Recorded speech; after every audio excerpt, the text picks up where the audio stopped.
What's up, guys? This is Pedro from My Stuttering Life. On this podcast, we are going to talk about our challenges and our triumphs, and so that anyone around the world can truly know that you are not alone. So, let's get started. This is episode number 145, and my special guest is Will Hocker. Along with being a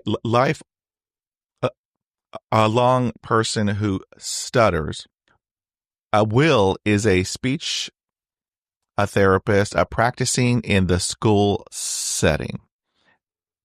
Before that, he worked as a camera operator, a writer, a line cook, and a sous chef, but he always knew that he would eventually become a speech therapist.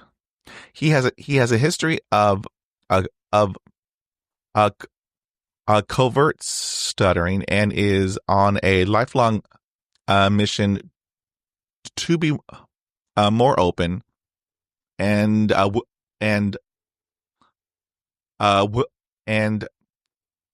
willing to stutter, and wants to help others find the strength to own and embrace their stuttering as well. He lives in St. Paul, Minnesota, with his wife and daughter, where in his spare time he likes to cook and bake and play the drums. I am honored to have him as a guest with me on the My Stuttering Live podcast. Welcome, Will Hocker. Hey, thank you, Pedro. It's great to be here. Thank you, sir. This is a great honor. And we have a lot of topics to go over, and so let's get started. All right, sir? Sounds good to me. All right. And so, do you remember when you first began to stutter? I don't remember like the first day or anything like that, but I do remember when I started to become aware that I spoke a little differently than other people. Probably in like the 2 to 3 years old range. I don't necessarily remember it clearly, but I know that's when I started to become more aware of it. So, that might be when my mom and dad maybe started bringing attention to it a little bit. And yeah, I think around that age. Does it run in your family? Are there any other, family members who also have a stutter? Not that I'm aware of. I just spoke with my mom about this recently, in anticipation of this podcast, and she's not aware of anyone in her family. I haven't spoken to my dad about it. I think generationally, I feel like there could have been somewhere in the past. I think that's a real possibility, but I think the older generations probably had a harder time, owning up to the fact that they might stutter, if I had to guess. And also, culturally, a lot of my ancestors are either German or Scandinavian, and we all know that they're not great about talking about their emotions or showing weakness. So I feel like that might have played a factor somewhere along the line as well.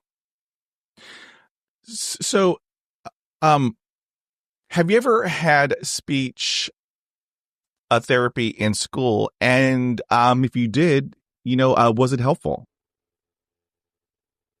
So I was homeschooled throughout all of elementary school. I did have speech. I did have, I believe, 3 different speech therapists. The first speech therapist I started seeing when I was about 6 years old, and she was a very nice lady out in Connecticut, and came very highly regarded.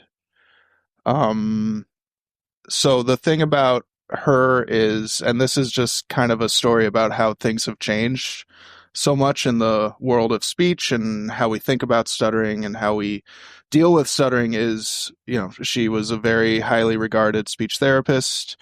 I think my mom was very excited to have me start seeing her, but she basically told my mom that it was a physical issue that was caused by the muscles in my face not being developed equally. And she asked my mom to bring in an old photograph of when I was a toddler of me smiling, and she was like, look, see, his smile's crooked, so that's why he's stuttering.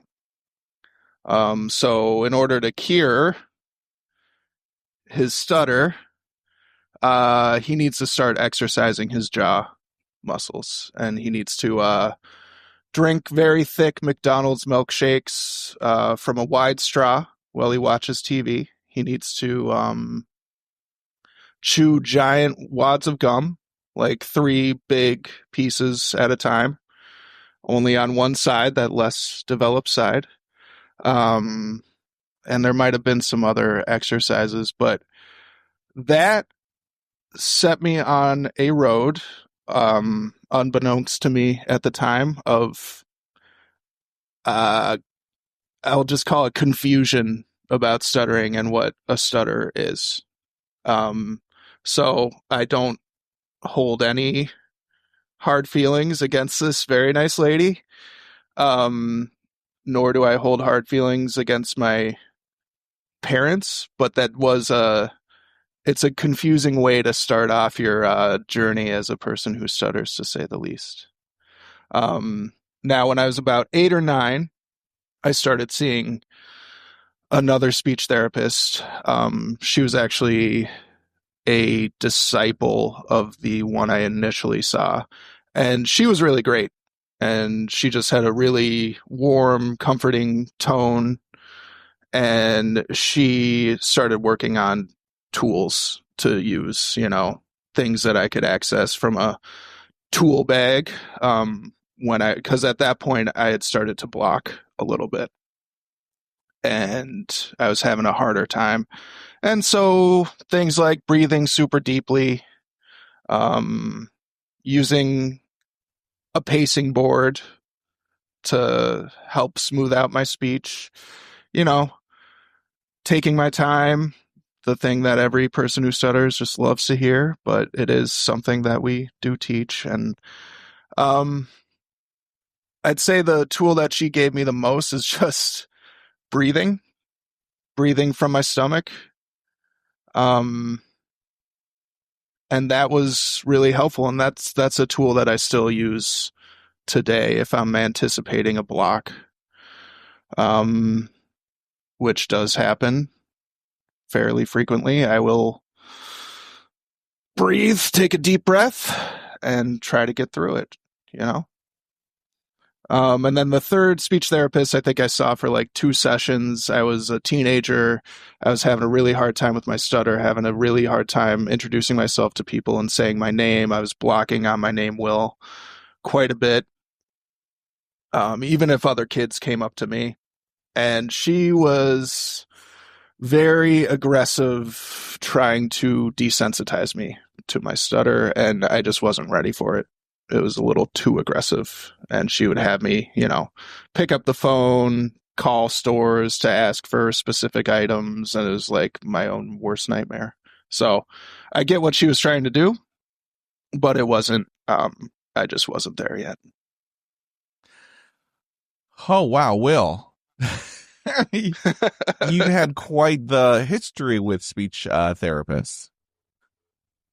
Yeah, kind of across the board, three different Yeah. styles or yeah, three different styles of therapy for sure. But no, I did not have therapy in school because I wasn't in school, and then once I started going to school, mine didn't have a special ed program or anything like that. It was a small school.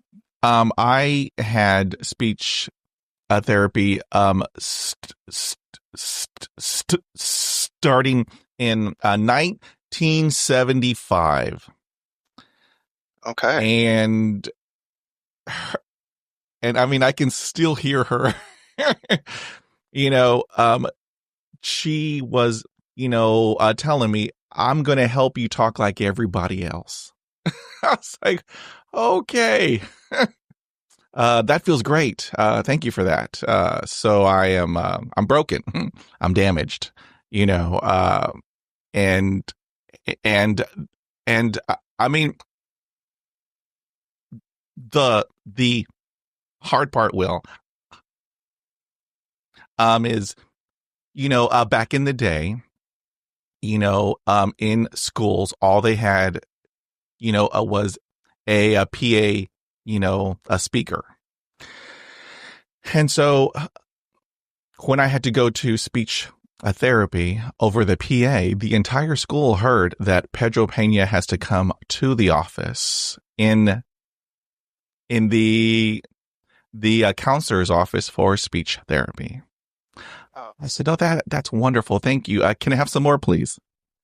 yeah. Well, that's really rough. Let's just announce it to the whole school while we're at it and be specific about it. And that's awful. And as a speech therapist now in the schools, I try to be really sensitive to that. I'm either pushing into classes to treat students or I'm walking over to classes and grabbing students to bring back to my office. And there's no perfect way to get that done. It's like, and I'm a pretty big guy. I have a presence when I walk into a room, so it's like the whole class looks up. Here's that guy. He's grabbing so and so again, and I try to be sneaky. I try to like not say anything, give them a finger point, and say, "Come with me." But it doesn't always work out that way. But I can't imagine that hearing that whenever you had to go to speech. That's brutal. And that happened once a week, and so I was like, okay, great, yeah, I can have some more. Yeah, some more, please. right, yeah, more punishment. More Yeah, punishment. More punishment. and that's the thing. You don't want to create these negative associations between speech therapy or anything like that, and it's really hard to avoid that. And you're probably sitting there anticipating it. Heart. You're a smart kid, Heart hurting, and you're like, I mean, everything was hurting. yes. Okay, Yes. so you were talking about being homeschooled, and that lasted for how long again? I started going to school when I was in fifth grade. In fifth grade, so when I was about 10 or 11. Yep. Okay. So, as you had made the transition, how was a school life, with having a stutter? That's a very good question. Then there are a lot of angles to approach that question from, but I'd say socially, I was behind.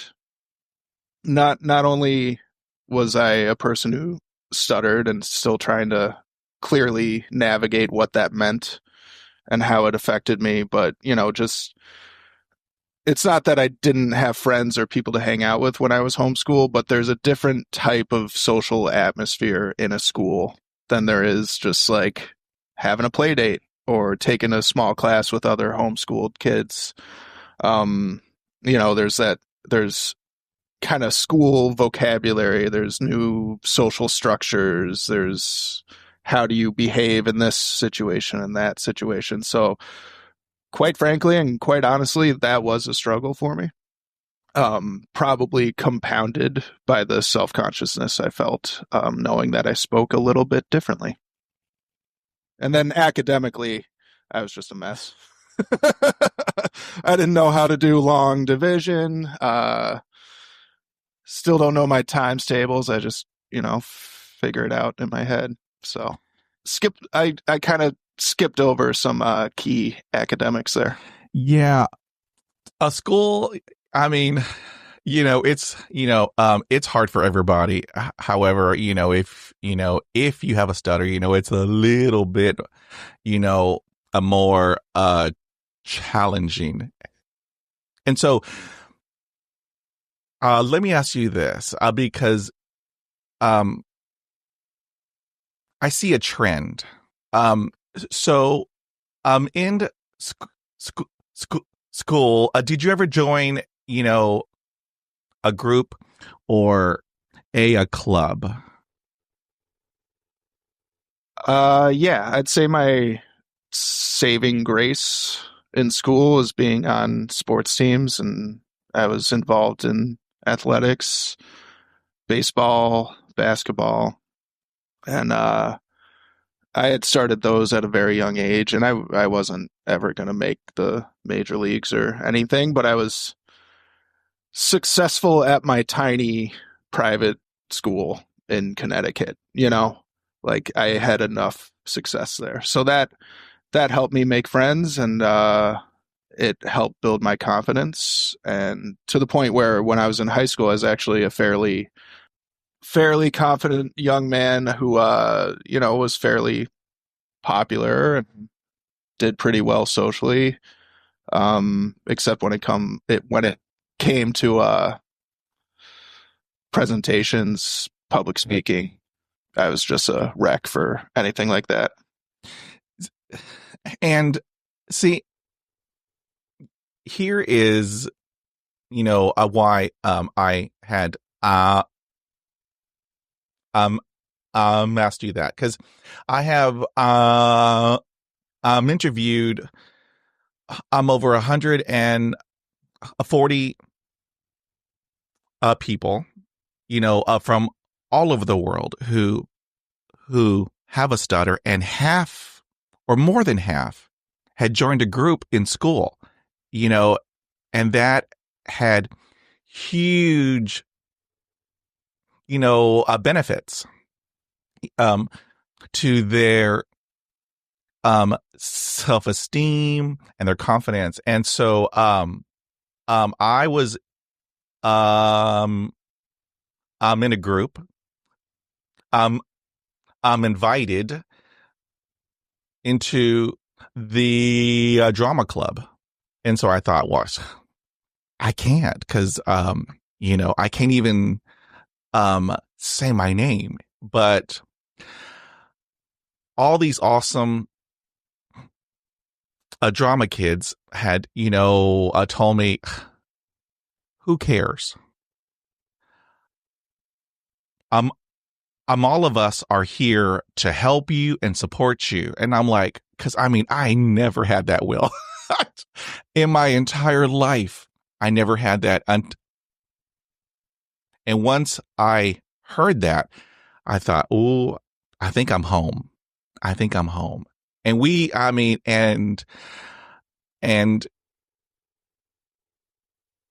I did plays. And here is the crazy thing, Will. Here is the crazy thing. I played a character, and that a character did not have a stutter. And so here I am on stage. I'm in a play, like for a whole hour. And there are people in the school audience with their eyes all wide open. Like, how can he do that? He can't even say his name. I don't know how to explain it, but I have a switch in my head that it turns on. I am not Pedro. I am a character in a script, and he does not have a stutter. And the crazy part, when I walk onto the stage, I am not Pedro.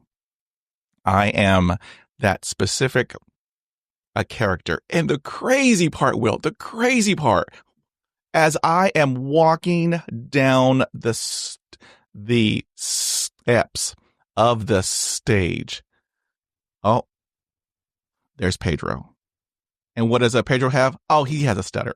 It just, I don't know how to put into words, but it turns on and then it turns off. But I love acting. I love acting. It is a whole new world. It's a whole different world. And I just hop in that world. And it's just, and I'm also a voice actor. And so, I gotta be, I'm honest. If I am doing a cold read on a script, forget it, Will. Forget it. Everything. I block and repeat. I do heavy breathing, which it kind of freaks them out. But however, all that I got to do is I tell the director or the producer, just, turn off the video and, let me do my thing. And so they will, turn it off. And then I hit the record, a button, and it's a whole other world, Will. It's just crazy. It's crazy. So, but yeah, that's so cool.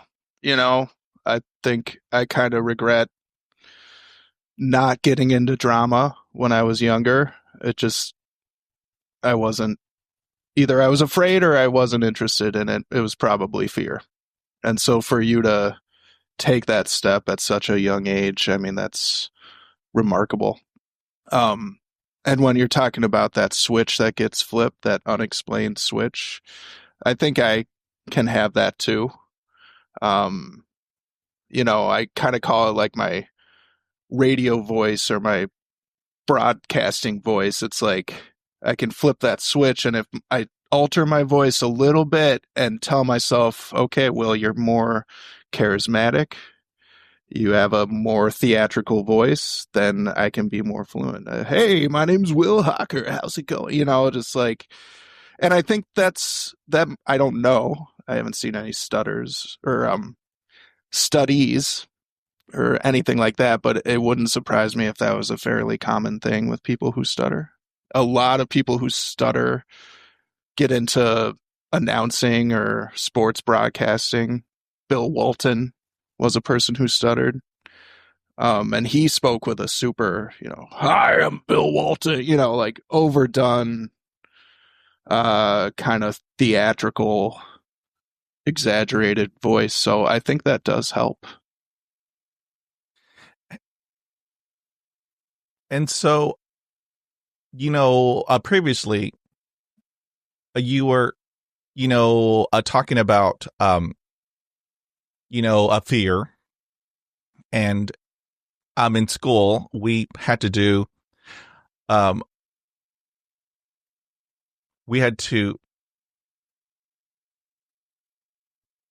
read out loud. And so how did you handle that? Because I had a whole other thing to have that handled. How did you handle that? Because Yeah. Go ahead, sir. Well, I hear that expressed as a fear in the stuttering community all the time, and I certainly totally understand it. And I understand it's giving you an opportunity to anticipate stuttering on every single word that you see because it's right there in front of you. I'm going to be honest with you, I never had a big issue with it. I remember anticipating doing it and being a little bit nervous and afraid, but I really enjoyed reading, and I was pretty good at it from a young age. So I think somewhere in me, I liked showing off that ability, especially considering my other communication issues. And I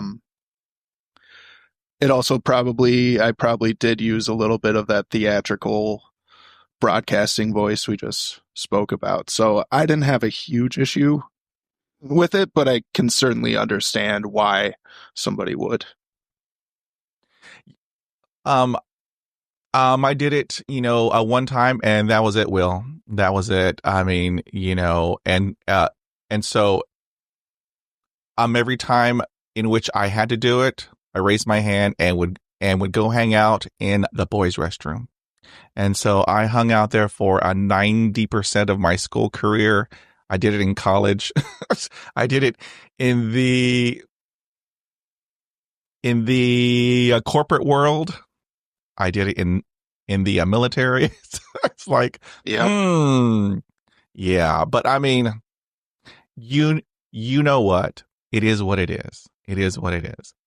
And now, I can, I look back and I just laugh. I said, man, I hung out a lot in the restroom stall, talking to myself. It's like, yeah, it is what it is. But anyway, all right. Well, I can relate, even if reading wasn't an issue, especially in high school and college, when it came to raising my hand or speaking up in class, that's where I really struggled. Especially, I went through a 2-3 year period when I was in college, and I was an English major, so most of my classes were conversation based and sitting in a circle and talking about a reading. And I just did not participate, which affected my grades, affected how other people perceived me, and that was super, super painful to go through that. So I can totally relate to that. Oh, sir, and here is what I tell everybody, that we are creative, we are resilient, and we are resourceful. Because let me tell you, Will, in school, I mean, I had some really horrible grades. However, in my day, we always got a report, a card,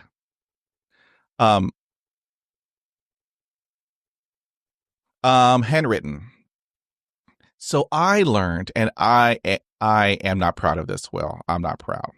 I learned how to turn a C into an A. That's impressive. I learned how to have a D into a B. And I mean, I'm not proud, but it's called survival. In my head, Absolutely. Pedro has to survive, and if I don't get good grades, it is on. It is on. Yeah. No shame there. Do what you gotta do. It's survival, Will. Yeah. Yeah. You know what? Our life goes on. Okay, now. So, do you have any words of wisdom, aka, do you have any advice for all of the parents out there and speech, a therapist and teachers on how to handle us? Sure. Be empathetic as you can. Understand, and I've heard you say similar words. Understand that it takes so much effort for us to speak. What we have to do from formulating words in our brain to getting them physically out in the world is just a monumental effort. Even, I'm having a fluent day today. I'm speaking pretty fluently. But it still takes a ton of effort. And I have to focus on my breathing, and I have to make sure I'm speaking smoothly. And so, yeah, that's what I would say is just like acknowledgement and empathy. Acknowledge what we go through every single day. And build up confidence. Don't focus on the negative. Don't let a child or anybody who stutters feel like there's a problem with them, which is admittedly tricky to do, but just let them know that, depending on the case, this is how you speak, and that doesn't matter. What matters is what you're saying and the person you are on the inside. Ooh, okay, that was awesome, Will. That was awesome. Oh, Hold on. That deserves that was awesome. Yes, sir. Because, I don't have to tell you. I was told everything. If you slow down, or how about this? If you sing to me, because, I'm country like cornbread. They would always say, here is what you have to do. And I'm like, you don't know me. Yeah. Our stutter is so individualized, and it is, a unique. And it isn't a cookie, a cutter solution. Yeah. So, but I heard that my entire life. Yeah, my entire life.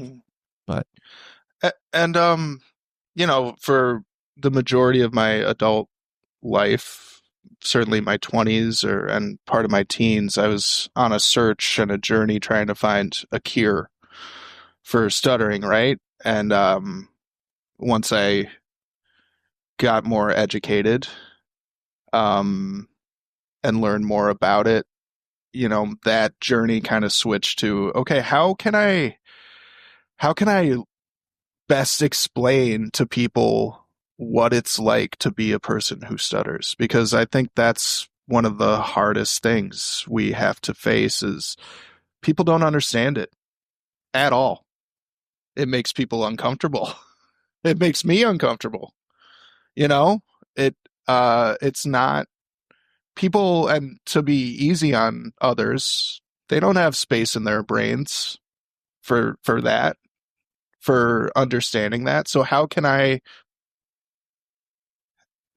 people understand what it's actually like to be a person who stutters in a way that like is easy for them to grasp? Because I don't understand it completely. And so that's kind of the journey I'm on now, is like I'd like to start raising more awareness of it, and that's something you do every day, and that's amazing. And even this podcast, what you do, giving people who stutter a voice, you can't put a value on that. It's what people who stutter, it's what they're searching for every day of their lives, is, no matter how much they actually speak, they are looking for that voice. They are looking for that platform, imaginary or something more tangible like this, where they can have a voice, and you just simply cannot put a value on that. So this is kind of an aside, but I wanted to say thank you for that, because it's very important. It's really important that you provide that for us. Ooh, sir, thank you so much. Thank you, thank you, thank you. And in talking about the C word, the cure, I tried everything, Will, because, I am a lot older than you are, sir. I think I'm almost twice your age. But anyway, so I tried, a voodoo. I paid a woman to do voodoo on me. It didn't work. Here, No? I know. I mean, that's a shocker, right? Just a shocker. But I did other stuff in which, in my head, okay, so I did not speak for 2 years, Will. I did not speak for 2 years because in my head, if I don't talk in some way, it will heal it and it will go away. So for 2 years, I did not talk. I spoke, through notes. I mean,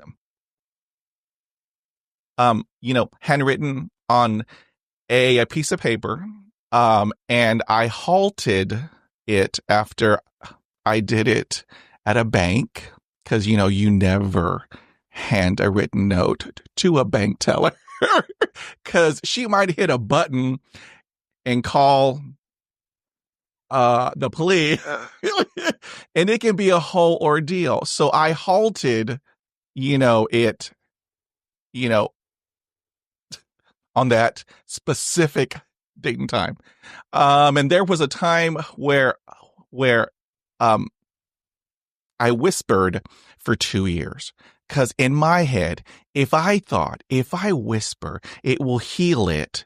And so after I'm done, I won't have it anymore. For 2 years, Will, I whispered. For 2 years, I did not speak. I mean, and I tried, a voodoo. I mean, I had everyone say, if you put a rocks in your mouth, it will. I tried everything. Well, I said, it's crazy. If only it were that easy. Yeah. Right. I should have been putting rocks in my mouth this whole time. I'm telling you, it is crazy how I handled it in my whole life. Because in my head, it was a curse. Because I had been told my entire life that I had a form of, a mental retardation, and told that, I was stupid. I would, never amount to anything. My entire life, I heard that. And so if you hear it every day, every other day, you tend to believe it. And so I tried everything because in my head, I thought, I'm after high school. What am I going to do? Am I going to be homeless? And so, yeah, and it will make you go into a dark place. Absolutely.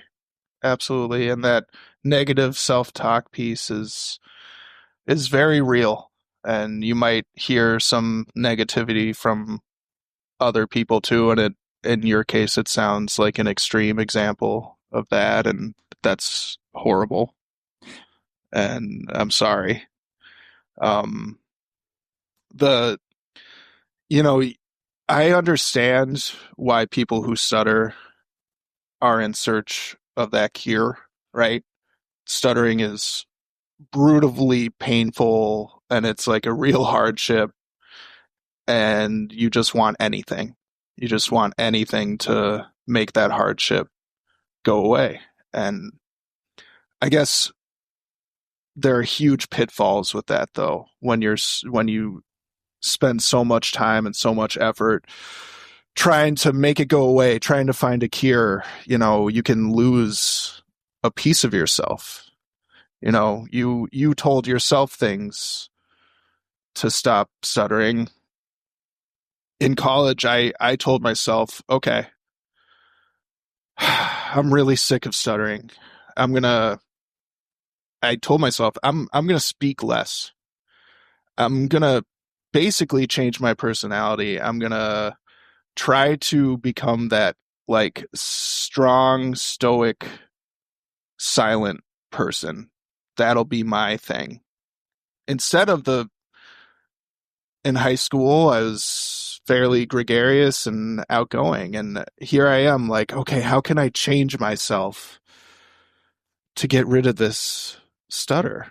And you have to be so careful when you're looking for that cure, especially at such a young age. You have to just tiptoe because I lost a piece of myself. I lost charisma.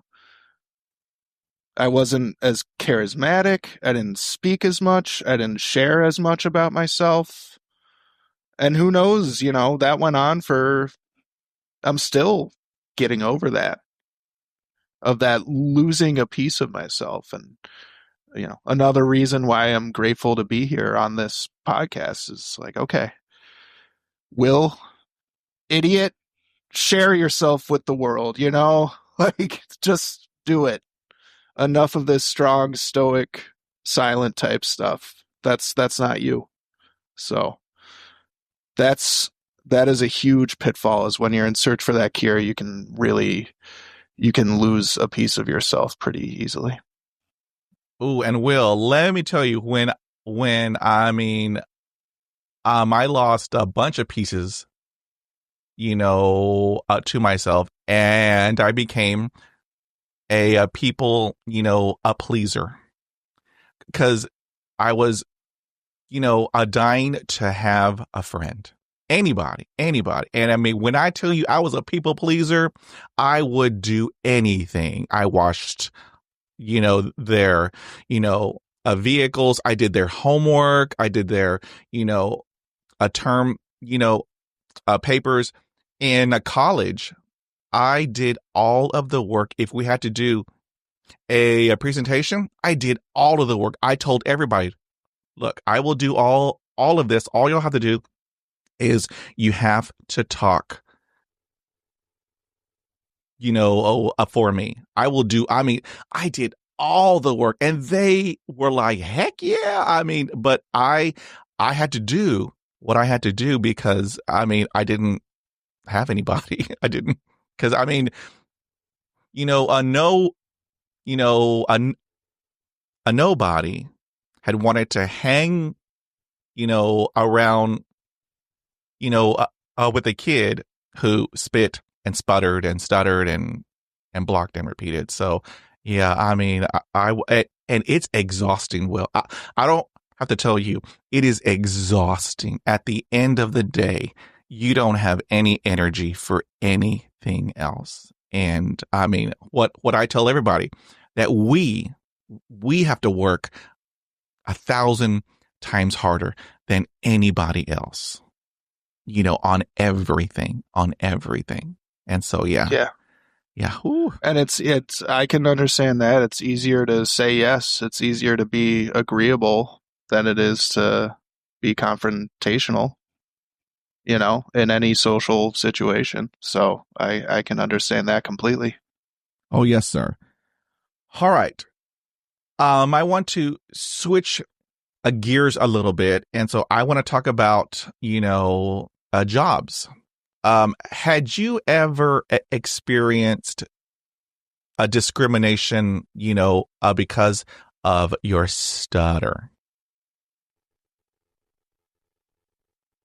Not that was made aware that I was made aware of in any way. I'd say probably I discriminated against myself more than anybody else. You can't do this. You can't do that job. That type of thing. Self-discrimination. But no, I've certainly been made fun of in my younger years and stuff. But when it comes to the professional world, I think I've been fairly lucky and people have been fairly understanding. So you bring up a point. I'm going to highlight it. Hold on. I highlight everything. Oh, nice. You bring up a great point. Self-discrimination. Let me tell you, Mr. Will Hocker, back in my day, in the early 80s, our jobs, we had them in a news, a paper in the classifieds. I mean, just a whole page. 98% had in bold, must have excellent communication skills. Now, I still carry a red pen because I had one in high school and I still carry a red pen. I would X out all of those that had on there must have excellent communication skills because I could not talk on the phone. The phone was my nemesis. Could not talk on the phone. And so the whole page, I kid you not, Will, all covered in red, except for just a handful of jobs in which in my head, I thought I could do. And so I did 100% self-discrimination. I worked as a data entry clerk. There's no human interaction. They just hand you a stack of work all day. You just have to, have that all put in to the IBM, back in the day. And so I did that. And then I worked as a driver. There is zero talking. You just had to, go from, a point A, head over and, pick up some, documents and then, come back. And so, I mean, I did that for years and years until I thought I can do this. Yeah. I can talk on the phone. Let me tell you, the telephone, I had to buy a telephone on eBay, a corporate phone on eBay. And so I did not hook it up. I had it in my room. And so I practiced for half a year. For half a year, as an actor, I put in my head, I will, practice, making a call and receiving a call. And I mean, I had severe fear, anxiety, everything. But let me tell you, Will, at the end of that half year, it was gone.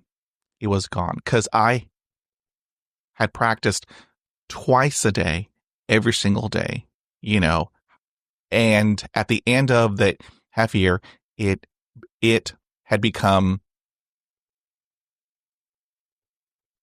boring. I mean, I did not have any more anxiety or fear or anything. And then I had, told myself, okay, so for half a year, I practice. I will have this put into an application at work. Let me tell you, Will, when it rang, I picked it up. Hi, good morning. I'm Pedro Pena. How may I help you? Oh, you should. It's like, look what I did. Look what I did. And every coach will tell you, if you want to get good at anything, you have to what? You got to practice. You got to practice. And that is what I did. And so, I mean, I had that apply to everything. My whole name, because, Pedro Pena, the two P's, it would come out as if I was, tossing you a kiss. Pedro Pena. And let me tell you, Will, some people don't like that. People don't like that. It's a little forward, yes. Just a little bit, Will, just a little bit. And so, for half a year, I practiced in front of a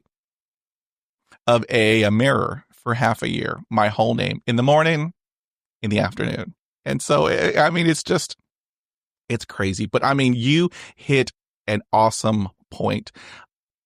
I'm in that we do self discrimination. You just hit it right on the head, sir. So thank you for that. Yeah. Well, it sounds like you did a great job desensitizing yourself to some of the hardships of stuttering that stuck out to you the most. It's a really important piece. It's practice, but it's also a way to grind through those hardships, right?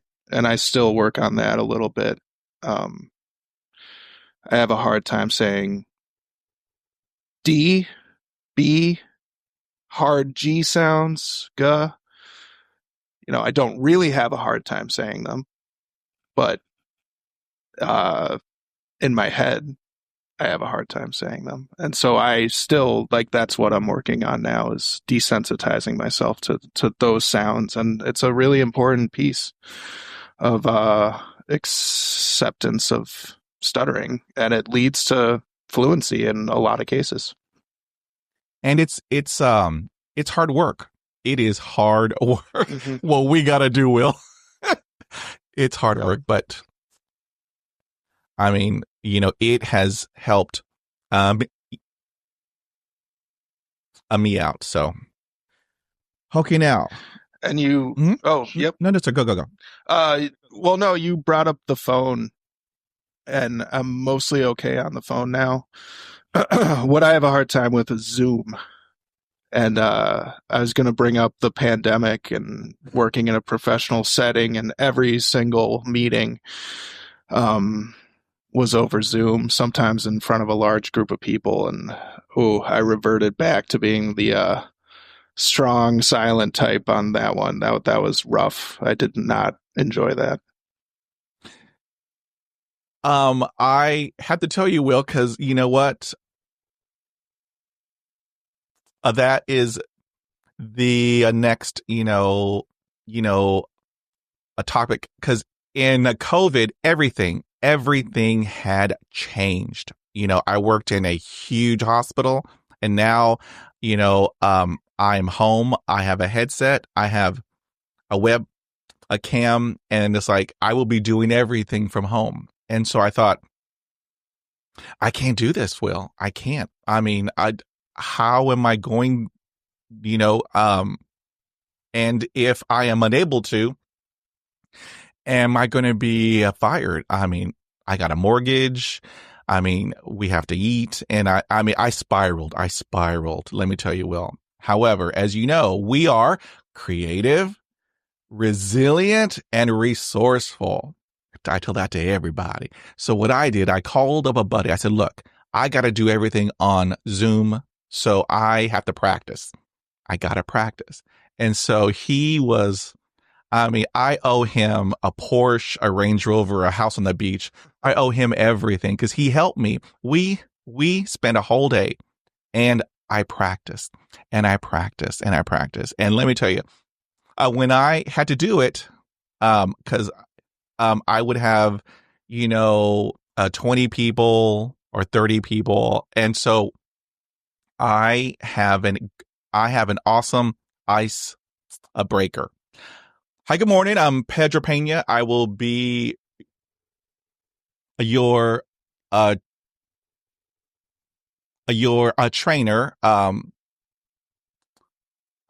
However, I do have a speech impediment. I have a stutter, and so if I have a block, it isn't the Wi-Fi. It isn't all of your cable, providers. It's just Pedro having a block. So I want to tell everybody, and I could see everybody. They are having a chuckle and a huge smile. And so I got it out there. And so all of them, everything, all of their anxiety or whatever, it all came down. And so after I did that, I did my thing. And then how I do it, because I know that we are all, different. I have them help me if I have a block, because when I have a block, I my eyes close and I don't have any oxygen heading into the brain. I'm not a medical doctor, Will. However, there have been times, Will, where I've had a block and I lose consciousness, as my grandma says. And when you lose the consciousness, you tend to pass out. And so I did that a couple of times. It is not a good look, Will. It is not a good look. And so I have people help me. Now, I know there are a lot of people out there, and we are different and unique. But for Pedro, it's about survival, Will. I refuse to be passed out on the floor. Have people hovering over me, call 911, call 911. No. And so I will have them help me. And it is awesome because of the teamwork. Cause I will have a block. And so I had a guy say, Pedro, it is da da da da. I said, thank you, sir. He knew it. So yeah. Well, I think that's great. And I think people who stutter can kind of take a lesson from that, bring people into your world, not only for your own health and safety in your case, but when you're doing a presentation like that, help them. It helps them understand it, and it puts them at ease, and they become more participative, and it just puts everybody at ease. Like I said before, stuttering can make people uncomfortable, and that's just like a hard fact of stuttering, and I get it, but take away some of that discomfort, that's a huge thing. See, and I love humor. I use humor because now, in my, a golden age, I can now, laugh at it. Because, it's like, look how I handled this in 1983, in 1978. And so to help out me, I love humor because it helps me out. It helps, the other person out. And it works for me. So I use it.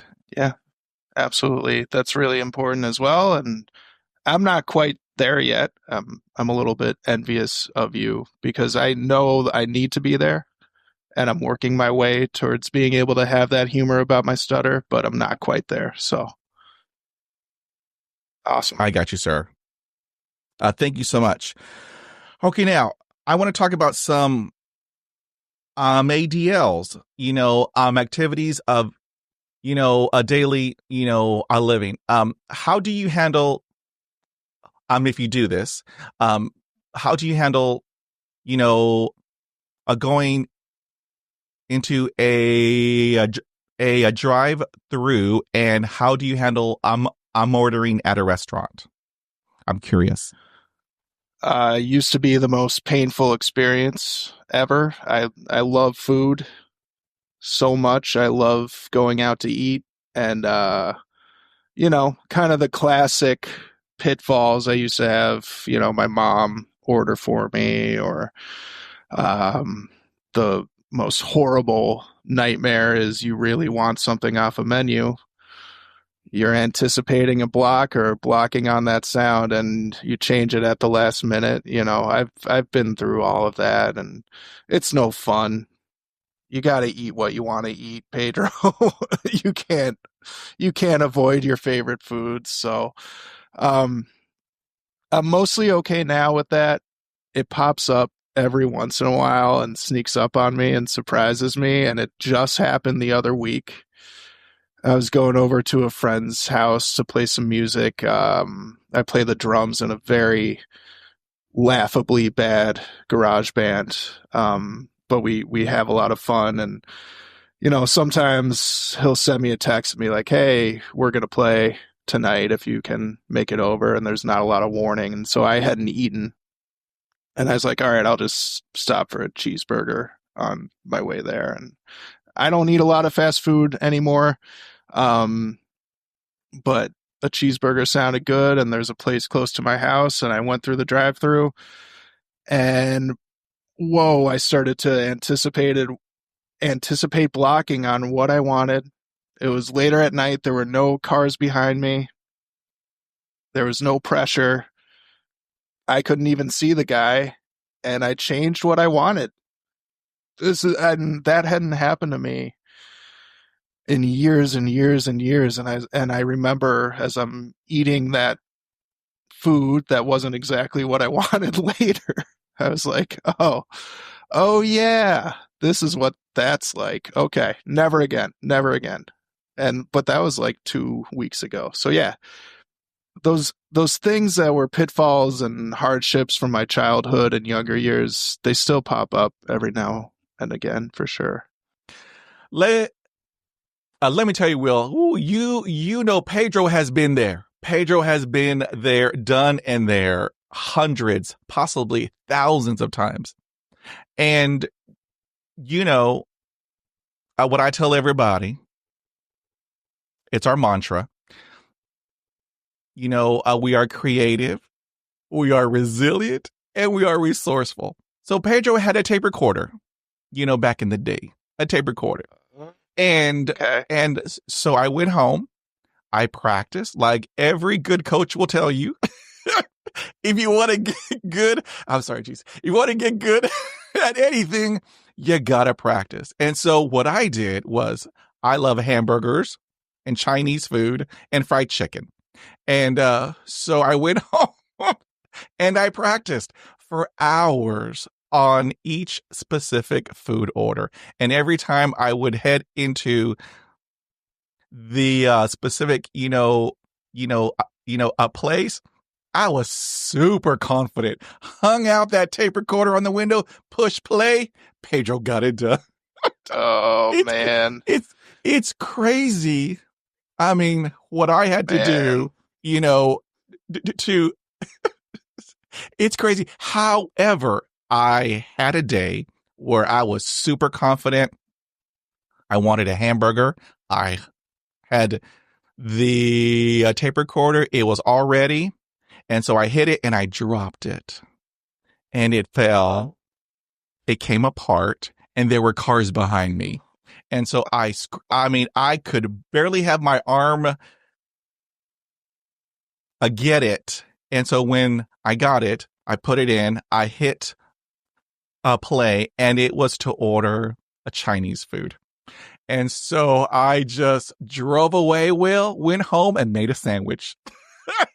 Yeah, yep. That's all you can do. Just cry into your sandwich later. Yeah. Those tears added a lot of salt. Yeah. Oh, man. Oh, Pedro. Well, you are. It is what it is. You are certainly creative, though.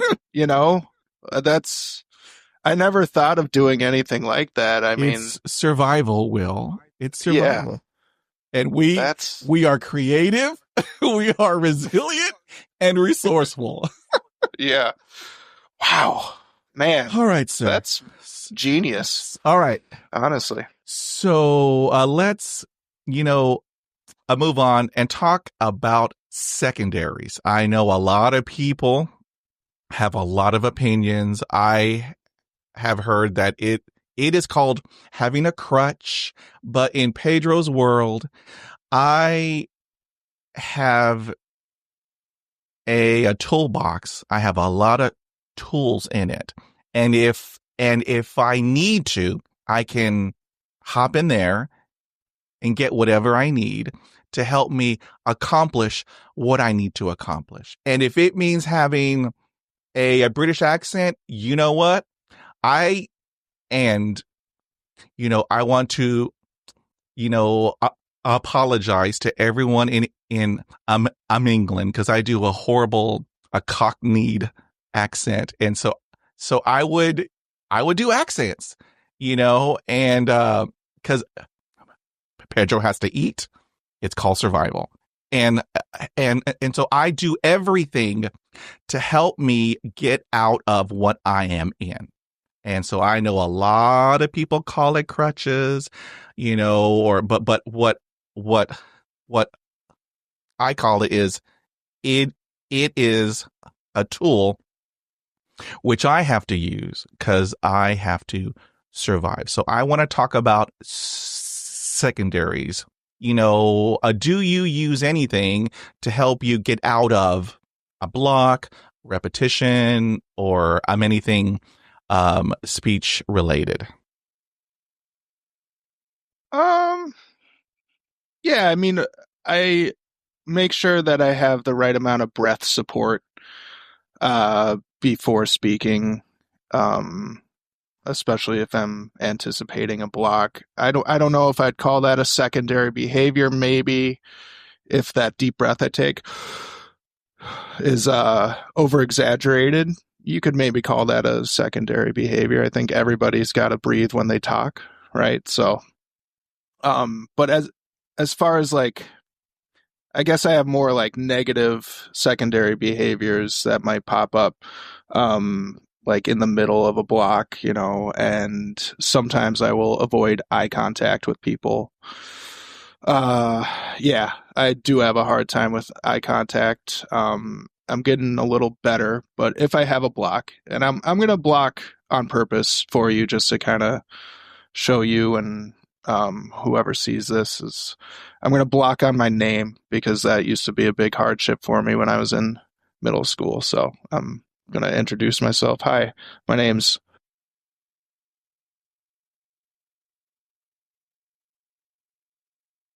Will, right? So eyes closed, squinting, and head cocked, tucking my chin in, and as if giving myself more tension is going to help me get through that stutter, right? So that's a big one. Still happens from time to time, and I've had to become kind of aware of that and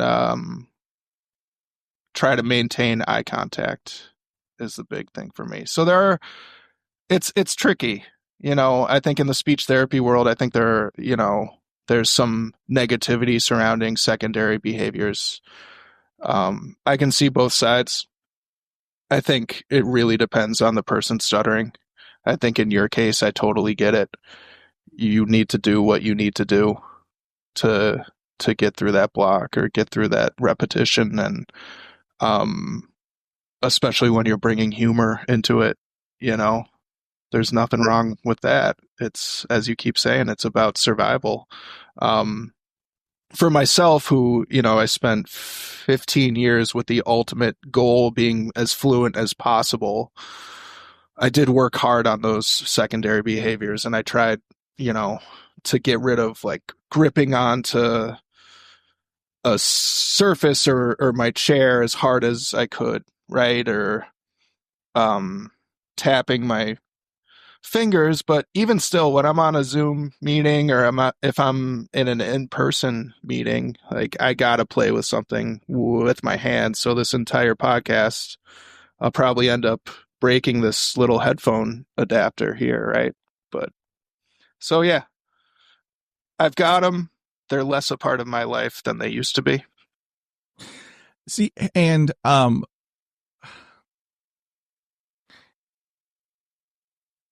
had a life coach, teach me this.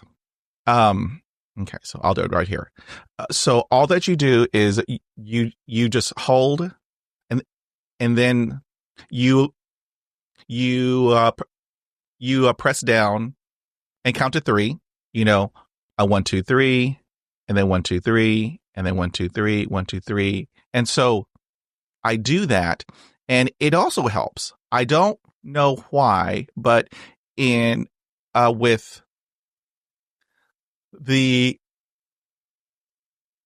life coach, she was, telling me it helps the parasympathetic, or something like that. And so um if I am doing a presentation, I will do that. And I mean, in my head, it helps, but I mean, I have tried everything, Will, everything. I mean, there was a time, I did a presentation with an accent, and everyone was all confused because, hello, it's Texas. But it's just, I gotta do what I gotta do. So, but yeah, it's crazy, Will. It's crazy.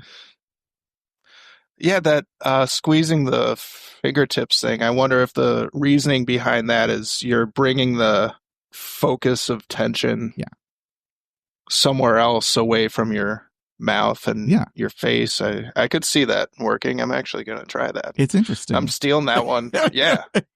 It's all good, sir. Okay, now I want to talk about a topic in which, I mean, I get a lot of comments, and when I say a lot of comments, it just blows your mind. So, do you experience, okay,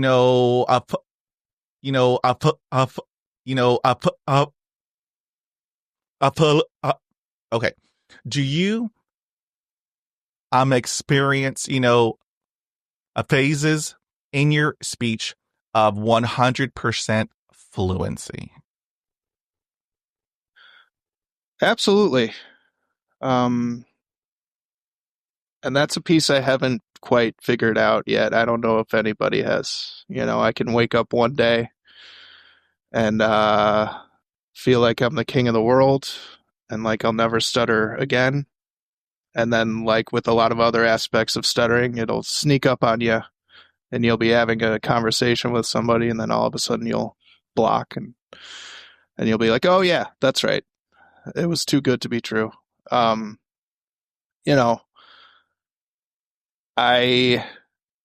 am a covert stutterer, which means that I've spent a lot of my years on this earth trying to hide the fact that I have a stutter. And so for me, I think it really is tied into confidence and how I'm feeling on any given day. It feels like exercising, getting good sleeps, reducing alcohol intake,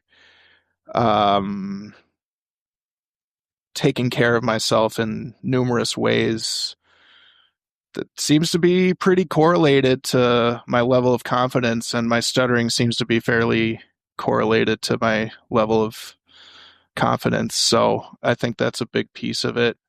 It used to feel a lot more random. I remember I had a training meeting at my old job, and I got like a terrible sleep the night before. I don't know why. It wasn't like a big deal meeting or anything. It was just going to be like a small group of people sitting around a table watching cheesy training videos, And I got a terrible sleep, not sure why. And I woke up, the meeting was really early, it was at like 7:30 in the morning.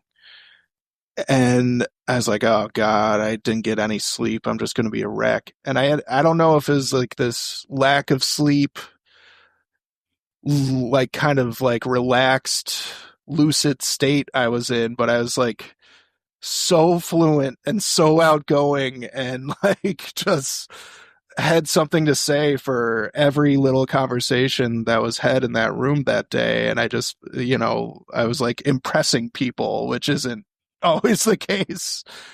And so it used to, but at the same time, I've had, a lot of days where I'm fluent, where I got great sleeps the night before. I'm taking care of myself. So I think at the end of the day, it's probably safer to take care of yourself and tell yourself that that's what's having the most effect on fluency. See, and it is just a head scratcher because um my stutter is 100%, a random. I mean, it pops up whenever it pops up. I don't have any control. And there are days when everything comes out. And then there are days when nothing comes out.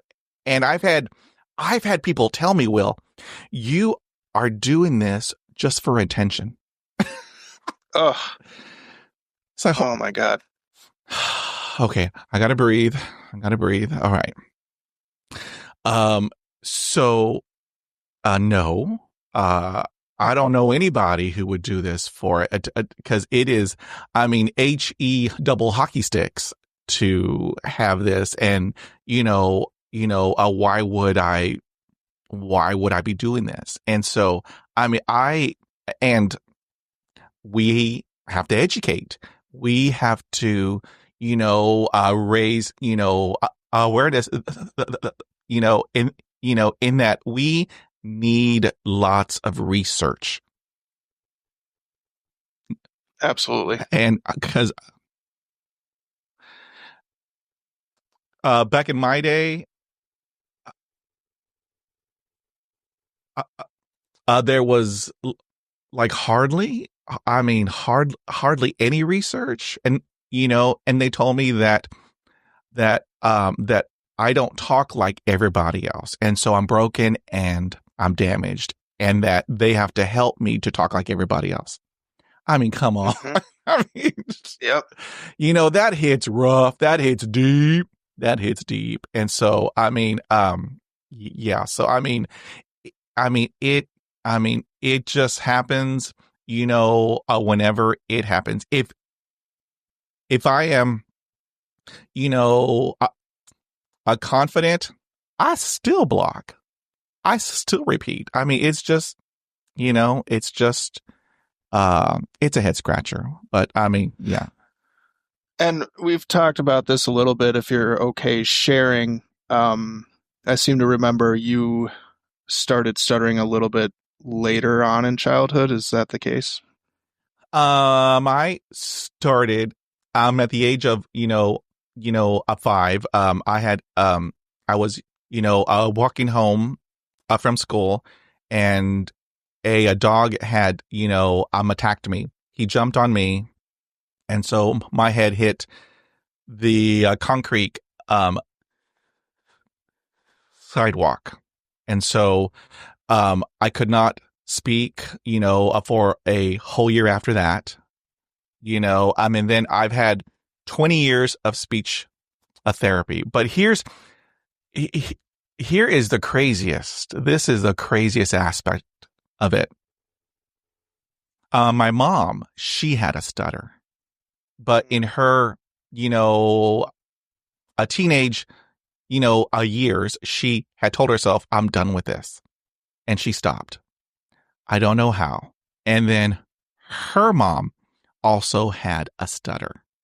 And so, I don't know if I was, destined to have it, and the dog attack just hit a switch to have it, come out sooner. But I've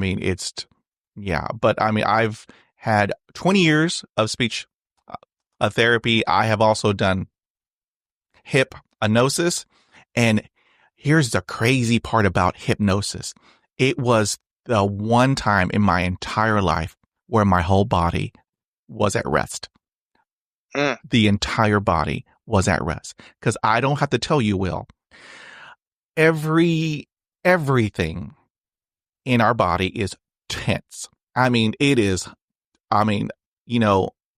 locked up the entire day. And so at the end of the day, you're drained. Physically. And then you had, touched on the mental, gymnastics of having a stutter. Because because I would be having a conversation, and as I am talking in my head, I know all of the words that are on their way out. So as I am still talking to you, I can see all the words, and there is a word that I always have a hard time with. So as I am still talking to you in my head, I am, I'm making a switch, and it's exhausting, Will. It just, I mean, it's crazy what we have to do. It's just crazy. For me, at least, that's one of those negative pitfalls of trying to, in pursuit of that cure, is that circumlocution, switching your words around in your head. That can be a slippery slope for sure. And I used to think, oh, I've mastered my stutter and I'm building my vocabulary at the same time. And that's not the case. I came across, you're still not saying what you want to say. It's an avoidance behavior, right? At least in my case. Everybody's different. If it works for you and it helps you communicate, great. For my situation, I thought it was a positive, and I think it was more of a negative, switching my words around. I'm avoiding saying that word. And sometimes it would impede my message. I wouldn't get my message across, right? I'm trying to think of an example, but of course I can't. But it still happens to me. I still will switch my words around from time to time if I'm on a really bad block.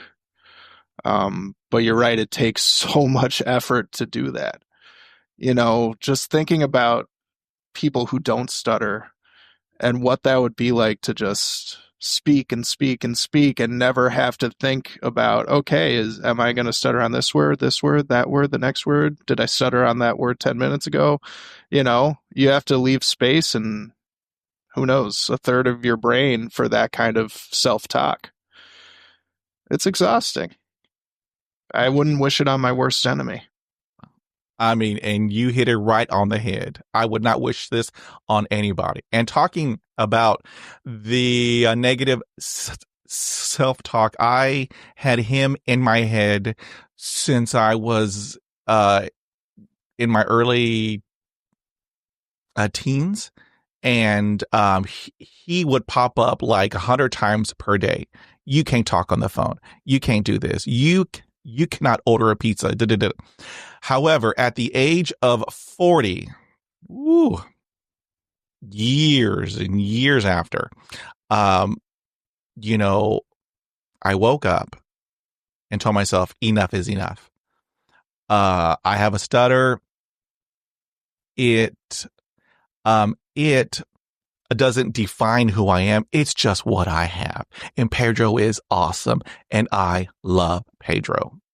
And let me tell you, Will, and I gave him a name. I called him Oscar the Grouch. I don't know if you're as old school as I am, but, back in my day, we had Oscar the Grouch. And so when I gave him a name, I took control. I took all of his,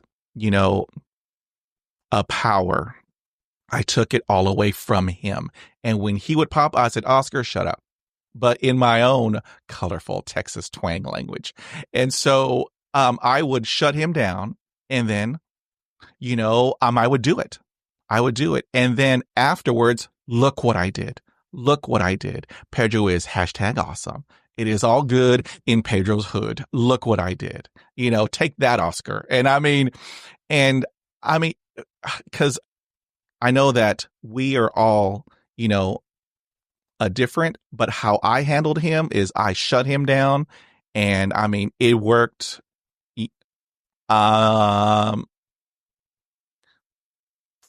For me, and but I mean, he popped up every single day for 35 years. Will 35 years?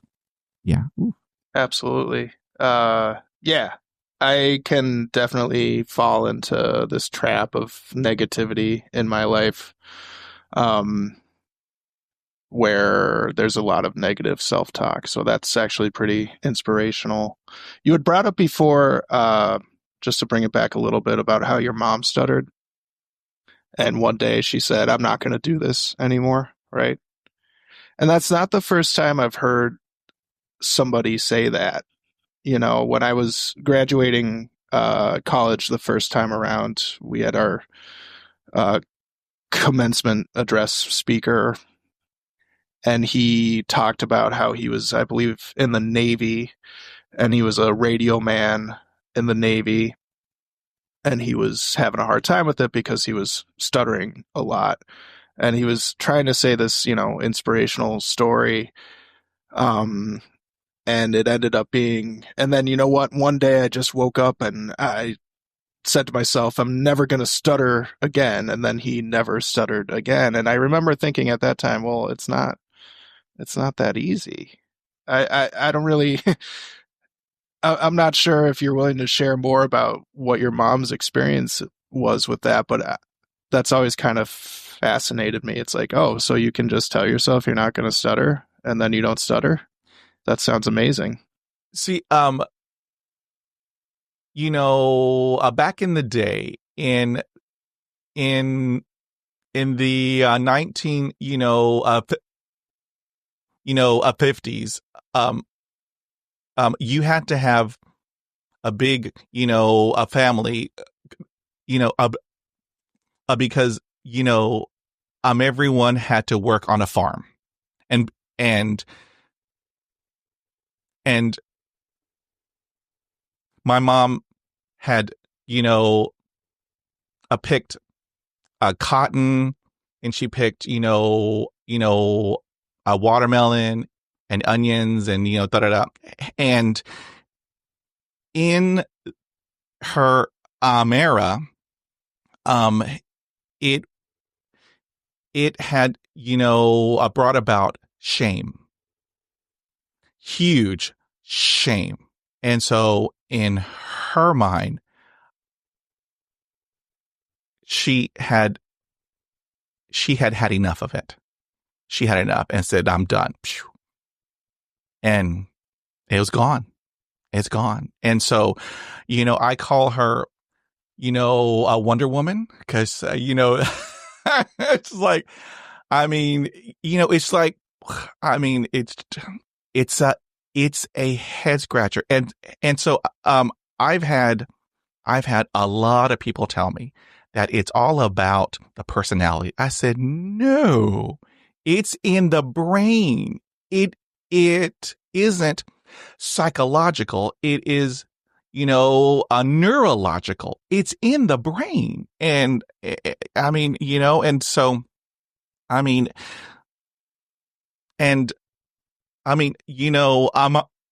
our brains are so complex, we don't know what happens with half of, our brains, but yeah, it's Yeah, head scratcher.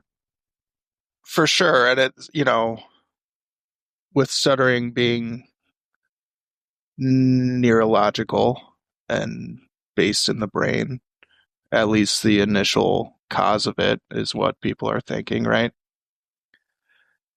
Then it ends up being like how you handle it.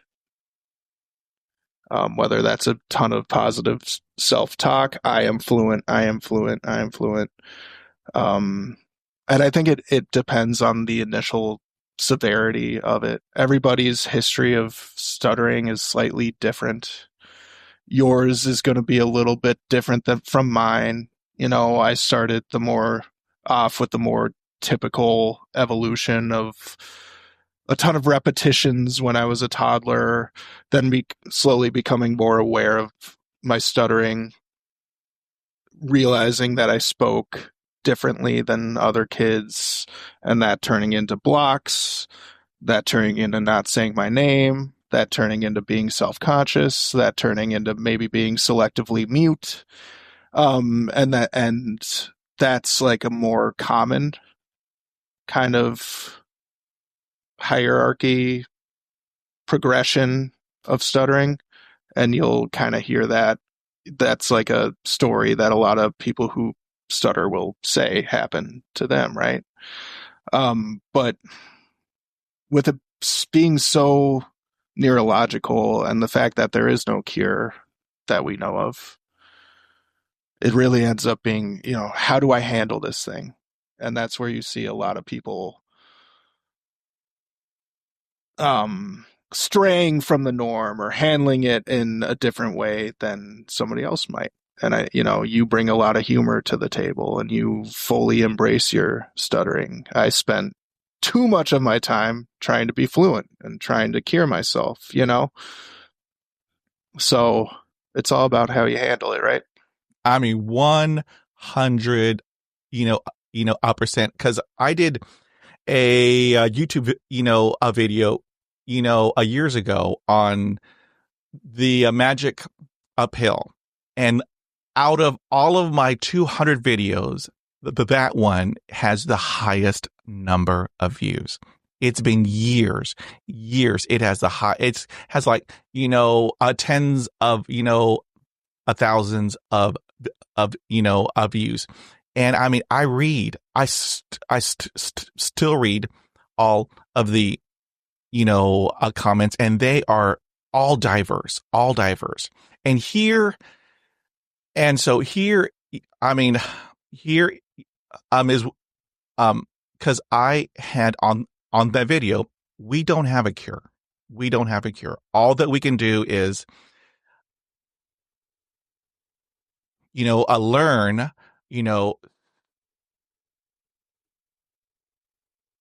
strategies or techniques or skills to help, manage it. And I mean, I've had a lot of people. Well, I did, a cannabis, and it helped out. I took, a Zyprexa, and it helped. And so how I responded is, we each have our own, a journey. Who am I to, judge anyone on your journey? If you had tried B1 and it helped, I'm happy for you. That is awesome. If you tried this, if you tried that, I mean, however, is it in which it helps you on your journey, I am happy for you, and we're all different. However, I mean, I tried all that, and I mean, I took a ton of medications. I mean, I did the voodoo, I did the rocks. I mean, I didn't speak, I whispered, I tried all that. And so I am at the golden age of 54. And now, I mean, I reached a point where I'm cool, I'm awesome. I just have a stutter, and that's all that it is. And I mean, I still have a hard time on the telephone because I heavy breathe, and there are some people who will call the police. I said, no, please don't call the police. It's just Pedro having a hard time with his H's. Because, I'm calling 911, you person. Yeah. I said, no. Yeah. Oh, no. And break. I just have a hard time with my H's. So it may come off as heavy breathing. I am not trying to hit on you or do anything of that nature. It's just me having a hard time with my H's. And so I am at a point where I laugh at that because I've done it so many times. I've actually had people say, oh, go on. No. Click. Click. Not my conversation that I want to have. And so, the harsh, reality is we don't have a cure. However, we do have skills and strategies and techniques to help you manage it. And so, yeah. Exactly. And I think you hit the nail on the head when you said, like, everybody will have their own way of handling it, right? And that might be a supplement. It might be Lexapro to reduce that anxiety. It might be this, that, or the other thing. But where I get a little pissed off is when people try to view those things as a cure for everybody. And it is an anger thing. Like, stuttering's a very personal journey. We all have a different combination of chemicals in our brain interacting with each other. We're all unique. And so I don't like hearing, this'll cure your stuttering. I figured it out, guys. I'm everybody's savior. Take this supplement, put this in your mouth, like whatever it is. I just don't want to hear it until I see like an actual academic study that's well constructed that at least gets halfway to proving that it works. I don't want to hear it. And just like you said, like, good for you. I think that's amazing. I'm glad you found something. But please, please, please don't dangle that carrot over the head of a young 20-year-old guy who's miserable, who's just having the hardest time. He's not speaking. Don't dangle that carrot of a cure over his head. It's irresponsible to me. And I see, I forget the guy's name because I pay half attention to it, but there's that guy, that author somewhere in Europe who has the self-help book, do this and it'll cure your stutter. And every time I see it, I'm like, oh God, I just cringe. And there are people who say it works. Whatever method he has, there are people who say that it works. And if that's true, and if it did help you, again, good for you. But that guy, that author, he's being irresponsible. So that was my rant. Thank you for letting me stand on my soapbox for a second there, because I do get a little angry. I mean, I am 100% behind you, because I get emails still. I get emails. I can cure you for $7,500. I can cure you for $10,000. And I block and delete. Block and delete. Because I mean, yeah. Yeah. How much is it worth to you to never stutter again? Would you pay $20,000, $1 million, right? Like, I don't know. If that were true, if this were truly a cure, I think I know a lot of people, and I've known a lot of people in my life who would pay a lot of money, Yeah. Scary stuff. It is. All right, sir. All right. So I want to switch gears and talk about a hot topic question. I got to hold it up because it's hot. It's a hot topic question. I ask everyone on my podcast. All of the answers are split right down the middle. So let me ask you, Will Hocker, this hot topic question. Okay. Do you let others help you finish your sentences? Dun, dun, dun. Oh, that used to bother me so much. Yeah. Do it now. Finish that sentence. I don't care. Help me out. Yes.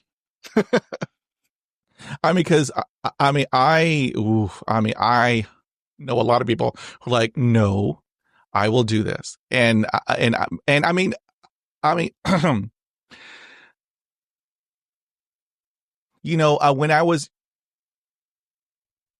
a younger, I was an angry person because I had this, and I had all the words in my head, but they would not come out, and I had rage in me, and if a person would help me out, I would just lose it. I would just rage on them. However, now that I'm a little more seasoned, a little more, marinated, as we say here in Texas, I'm marinated. If what I'm trying to say. And it is always in my head, in my mind, in my heart. It is always appropriate to ask, is it okay if I help you? And me, yes, because I cannot be passed out again on the floor. It is not a good look for Pedro. I cannot be on TV again. So please help out Pedro. And that is how I handle it. But I know a lot of people who say, no, I will do it. I will do it. I mean, we're all different. Yeah. And I'm going to add a caveat to my yes answer. Be accurate with it. Don't be interrupty about it. You can see I'm struggling. It can be obvious what I'm going to say, but don't just like interrupt me and predict what I'm trying to say and be wrong about it, because then you're messing with my message. And as I've said before, that's the most important part. But yes, I don't care anymore. Awesome, sir. I thank you so much. Here is a head scratcher. A lot of people have been scratching their heads. So, so here we go. So when you are alone, are you able to speak without stuttering? You're all by yourself. And you talk amongst yourselves as, you know, as we all do. Yeah, I can't remember the last time I stuttered when I was alone. I think that I can speak without stuttering when I'm alone. I'm going to try that. I'm going to get back to you on that, because I don't speak out loud when I'm alone very often, but I'm going to make a point to do a little experiment. All right, sir. So I will put down homework for Will. All right. Yes, exactly. All right. So here is, okay. Have you ever encountered a situation, i.e., if you had a doctor's appointment and you walked into the whole building and then walked into the doctor's office and there's an admin person and they greet you and then they ask you for your name and then you have a block. Well, I'm not talking just a regular block. I mean, I'm talking is a block and, you know, a time has elapsed and the admin person says, did you forget your name? Has that ever happened to you, Mr. Will Hocker? Yeah, not in a long time, but yeah, just whoever said that to me, they can, I'm sure they're a very nice person. I'll just leave it at that. There's that empathy piece. Yeah. And I'm not allowed to swear on this podcast, of course right? You can. Of course you can. It's all good. Awesome. That's great fucking news. Stuttering is the ultimate shit test, Pedro. Yeah. So I can filter out to people who I do not want in my life almost right away. I'm almost grateful for people like that, right? Like show me your true colors right off the bat. I'm never going to be friends with you, and I don't really care about you because you showed me a little insight into what kind of person you are. You're lacking empathy and thoughtfulness, and that's not how I like to live my life. I've got goosebumps, Mr. Will Hocker. Let me tell you, you hit a note because I am the same way. It in a odd, a weird, but a cool kind of way. My stutter shows me how people truly are. You hit a note because I have some people, when I have a block, they will look at their watch. It tells me that you are not worthy of Pedro's time. And so you are dismissed. I mean, it shows me the true colors of people. And that is, you cannot put a price tag on that because let me tell you, it has helped me in so many ways because what I had, perceived in my head, oh, he's a good person, When I was having a conversation, he did everything and then he asked me to hurry up. Woo!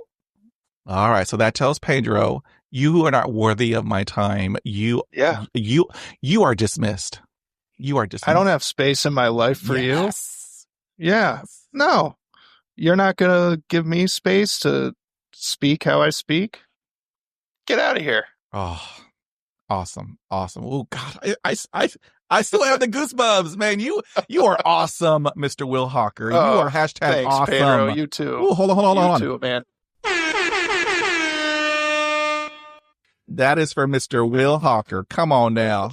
I keep it on the first. I've never had somebody play that sound effect for me. Sir, I keep it on the reel. You are hashtag awesome. All right. Okay. Woo. So here is a deep question. I mean, this is deep. It's deep. Well, I have, a mother's, but here's the first one that hits deep. All right. How do you feel about the representation of people who stutter in the media? Not great. It's getting better, but historically it hasn't been ideal, just in terms of the message. It can sometimes even be kind of amusing, and it's taken me a lot of time to be able to laugh at a person who stutters if they're portrayed in a TV show or in the movies. And it is getting better. I've heard rumblings of the Penguin show on Max. It's kind of like a side story about Batman. And apparently I think he might be like a covert stutterer, and they talk about it on the show. And like, that's a big deal. And that kind of stuff is brand new. I mean, 15 years ago, I don't know if you've ever seen the movie Tropic Thunder. It's a wildly inappropriate movie. But there's a character at the beginning of the movie. They have all these fake movie trailers, right? And one of Ben Stiller's characters is this guy named Simple Jack, right? And he's just like, it's so beyond offensive. And it's a little funny, right? But I saw that in a movie theater with my friend when that movie came out, and it's like the first scene of the movie, and here's this over-the-top caricature of a guy who has a mental issue, whatever you want to call it, and he's stuttering up a storm, like over-exaggerated repetitions. And so, like, I laughed. It is kind of funny. But at the same time, if you take a step back and look at that overall message of associating stuttering with lack of cognitive ability, I don't love that, because you and I have been there, where that's what people assume. Oh, you can't say your name, like. So I take issue with that, but you got to laugh, because I can't walk into that producer's office and be like, hey, don't do that, So I've had to laugh at it. But yeah, overall, not great. It's those associations. Yes. And I am hoping that it will hopefully get, a better, because we are smart. We are intelligent. I mean, I went to college. You went to college. I mean, I have, a master's. I mean, we are intelligent. We are intelligent. Mm-hmm. And a quick story. There was a person in an office, in which I had to go to, and he had a coffee mug, and it had one of the actors out of, The Office, and it had in big black letters, did I stutter? And so I told him, yeah. Yeah. I do.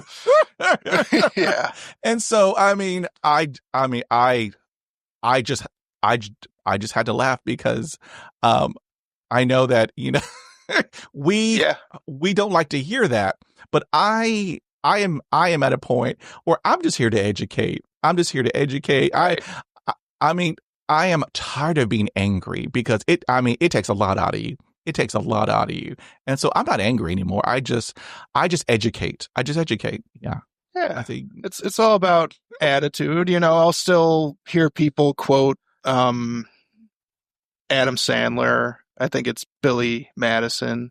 Today, Junior. You know, like it's become a part of the cultural zeitgeist. Yeah. Whatever.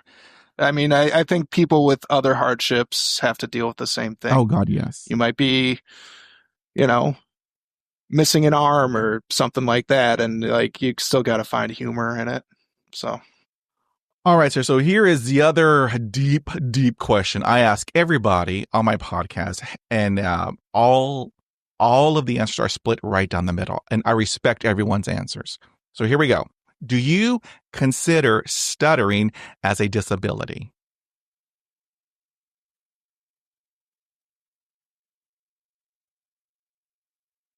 I don't like that question.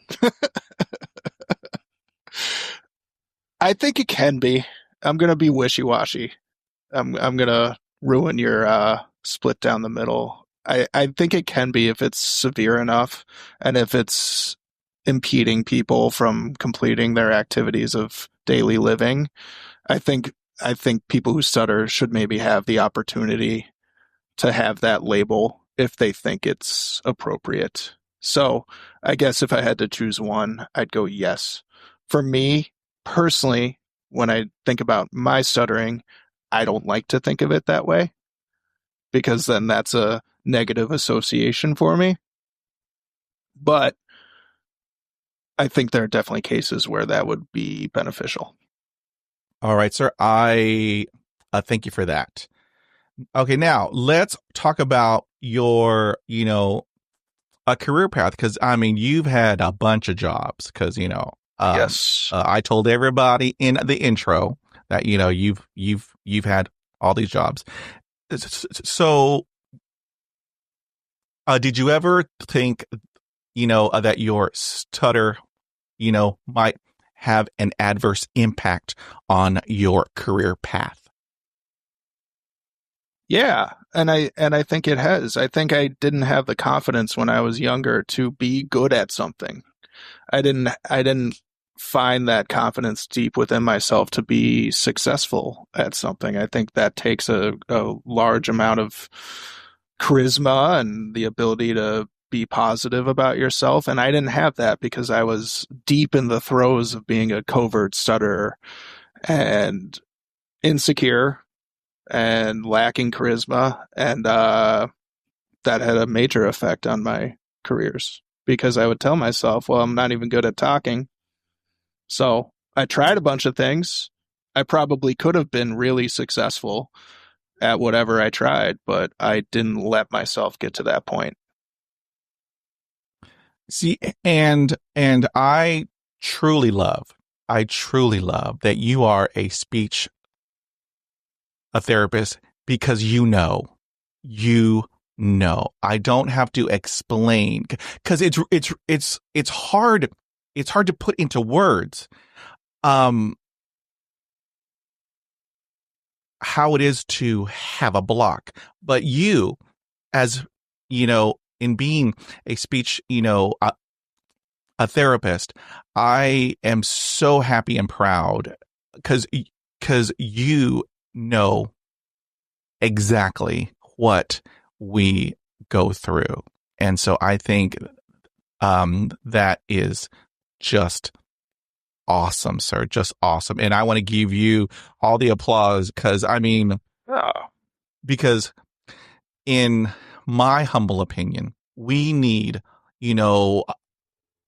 more people who stutter as speech a therapist, because I mean, the pain, the frustration, the agitation, the irritation, all those Asian words, all of that. And then you have, a guide, or however, to help us on our journey. And I truly appreciate that. And, and I mean, I just, for the whole world to hear this, if you are a person who stutters, do not let anything get in your way. If you want to be a therapist, you go do that. Pedro is in your corner cheering you on. So I think that is just awesome, sir, that you are a therapist helping people who have speech,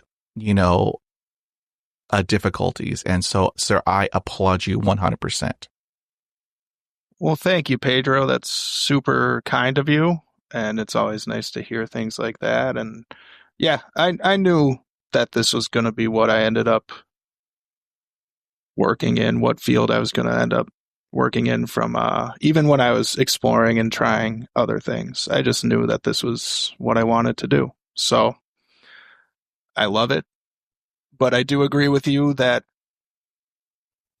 and I'm going to preface this by saying that you don't have to be a person who stutters to treat stuttering. And there are a ton of wonderful speech therapists out in the world who are great at treating stuttering. And they aren't people who stutter. I do think because stuttering is so difficult to explain and it requires such a large amount of empathy and understanding, and because it makes people uncomfortable, I do think having a stutter myself is helpful with that piece. So if it helps, it helps. And I'm happy to be here. Awesome, sir. I thank you so much. All right, so here is another hot topic. Ooh, let's talk about, a dating. Because, as you know, for everybody, it's a little hokey pokey. But for us, it's more stressful. It's more challenging because we have a stutter, a stammer, da-da-da. How did you navigate a dating with having a stutter? I let dating navigate me. I did not navigate the dating world. If a date happened, a date happened, and it wasn't because of me approaching very many women. I'll say that.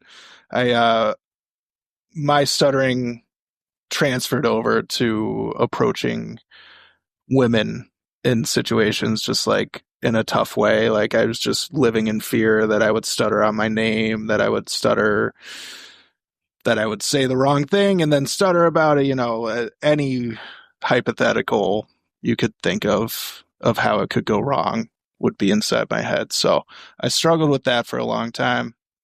I was much better, if I already knew people or, in a group of friends and people got to know me and saw the real me and not this person who stuttered or was having a hard time approaching the ladies at a bar or whatever. I think I was much more successful dating people who were already friends. So yeah. And when I met my wife, I was fairly deep into being a covert stutterer at that point. So she actually didn't even know I had a stutter for a while.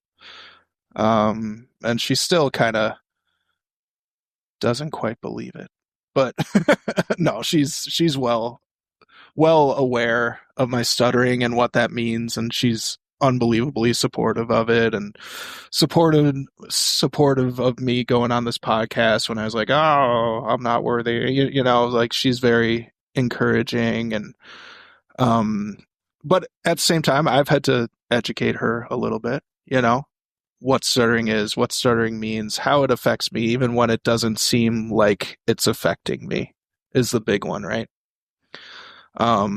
So I'm lucky that I've found a great woman to share my life with, and we have a wonderful 6-year-old daughter, and I'm just very happy and lucky in that regard. But it was a struggle when I was younger for sure, and not just the approaching women thing and being, the right amount of aggressive and pursuing women and all of that. It was also, that like lack of confidence and self-loathing and that insecurity that comes with thinking that something's wrong with you, that even if I was in a relationship may have negatively affected that. So I am super happy for you, sir. That is awesome. That is awesome. I tell everybody, don't put pressure on yourself. It's going to happen whenever it's going to happen. It may happen at H-E-B. It may happen at Walmart. It may happen at a gas station. It happens when it happens. And I mean, again, it, my stutter shows me who people truly are. And if there is, a person who is, they, I look at their watch or tell you to hurry up, she or he isn't in your future. There are people out there. There are 7 or 8 billion people on this planet. There is a person for you. Believe me, there's 1, 2, possibly 100, but there are people there, for you. So don't put so much pressure on yourself. It'll happen when it happens. And believe me, it will happen because, I thought that, I will never find somebody. I'll never find somebody, but I did. I got married and so it just happens when it happens. So please do not put undue pressure, because if you do that, it just makes everything so much more stressful, and we want less stress. It's going to compound that, Exactly. it's, stuttering can be very isolating. So I totally understand that need to find that other half and share your life with somebody, because stuttering has the potential to be really isolating in a lot of ways. So yes. But you can't fall into that trap of like feeling like you need somebody. And that goes for a person who stutters or somebody who isn't stuttering, right? Like, it's just, I've never understood the people who get married at like 18, but to each their own. Yes. And here is a helpful tip for everybody. Please do not tell us that our stutter is cute. Please do not do that. If only you knew. Yeah. It's certainly not cute to me, but I did date a girl, one of my first girlfriends who thought it was cute. And I was like, okay, I'll take what I can get. If you think that's cute, that's no skin off my back. That's fine. But yes, it's not cute to me. Exactly. All right, sir. So we are in the home stretch. So I want to ask you this. All right. How do you feel about all of this a voice activated, a technology? You have Google, you have Alexa, and then you have Siri. Do you think that it is helpful or harmful for people who have a stutter? Boy, that's the question of the day right there. I've got devices like that in my house. I don't know. It's good practice, right? It's almost like you're ordering something at a restaurant. If you're telling I don't want to say the name of the device I have in my house, because then that'll set it off. But it's almost like you're practicing ordering something. If you say, hey, blank, play this song or order this thing from Amazon, right? So I don't know. In that regard, it might be helpful, building confidence. What do you think? That's a really good question. Well, let me tell you, Mr. Will Hocker. So, in my personal experience, it doesn't give you enough time to respond because I need at least a good half hour to breathe and do my yoga, my meditation. I call in all of my chakras. It doesn't give you time to do any of that. It gives you 0.8 seconds time to respond. And then if you don't, it says, I didn't hear that, or, excuse me, or pardon me. And, I try. And, it's a little frustrating. However, you bring up a great point. Half of the people that I've asked on this podcast have told me it's a great way to practice, which is wonderful, fantastic. And I also have some other awesome, good news that I was a part of two a collegiate, a research projects to help people who have a stutter a better use it.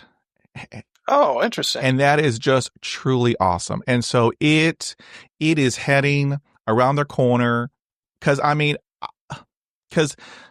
in my vehicle, it's like,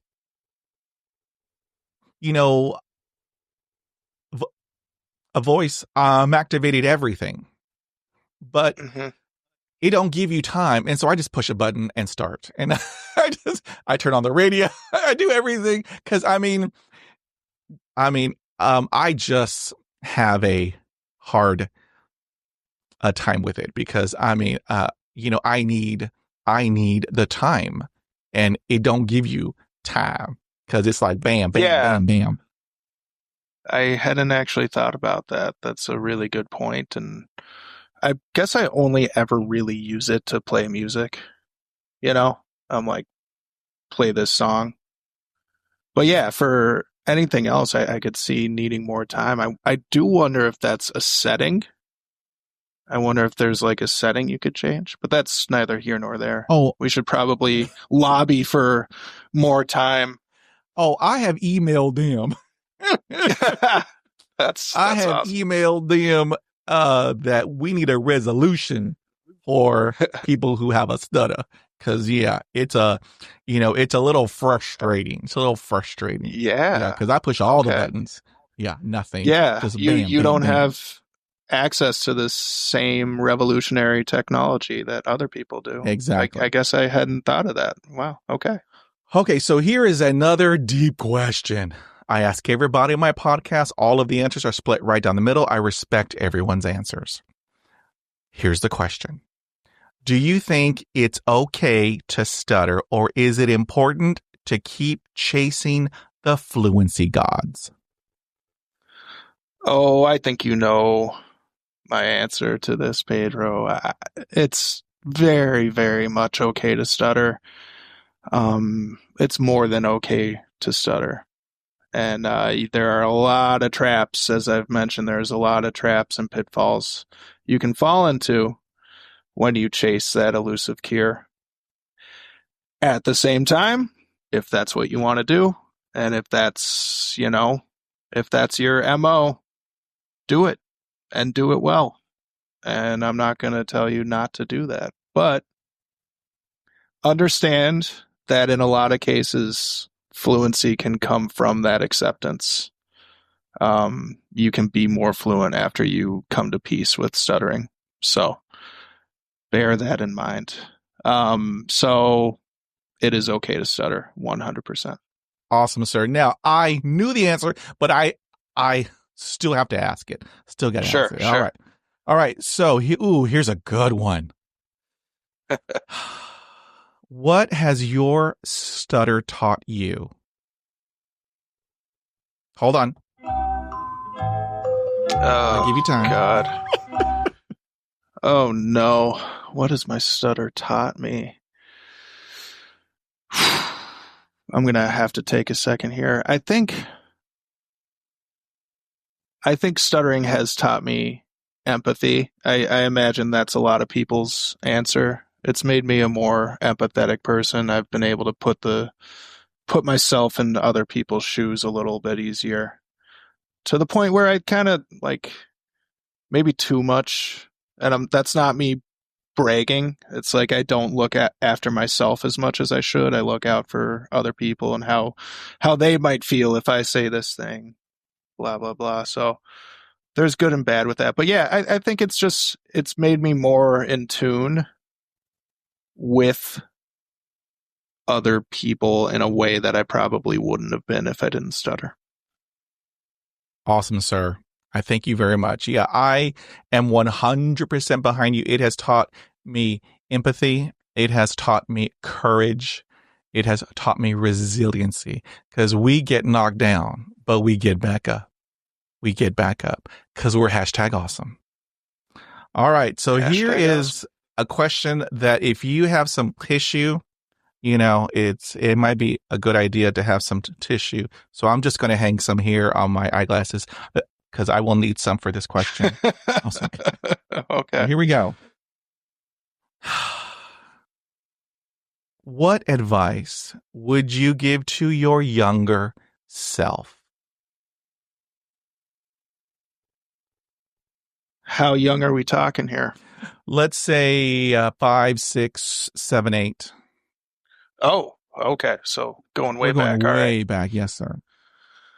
To my younger self, don't listen to other people don't listen to other people when they tell you negative things about you. That's the only thing I would say. And then just have more fun. Enjoy your childhood. Stop worrying so much about the way you talk to other people, and don't let it hold you back from speaking with other people, right?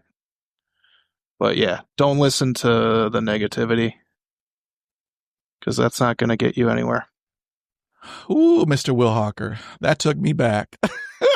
Oh man, that took me back. No, 100%, 100%, Mr. Will Hocker, 100%.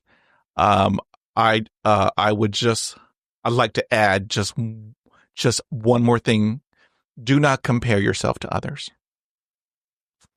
because you're never going to win. You're never going to win. And, no. But yeah, no, you are just spot on. Cause man, that took me back. Yeah. You too. Yeah, man. I went back to 1976 when you were talking. Woo! But it's all good. It's all good because, yeah. I mean, because don't let that negativity become your reality. Oh my God. That's awesome. Exactly. So here's our last question. And it's a doozy. Okay. It's big. If you had the opportunity to give an insight about stuttering on the world stage, what a message would you convey to the world? Man, you are good at this, Pedro. These are good questions. Just one message? Just one thing. However that you want to convey, you just let it all out.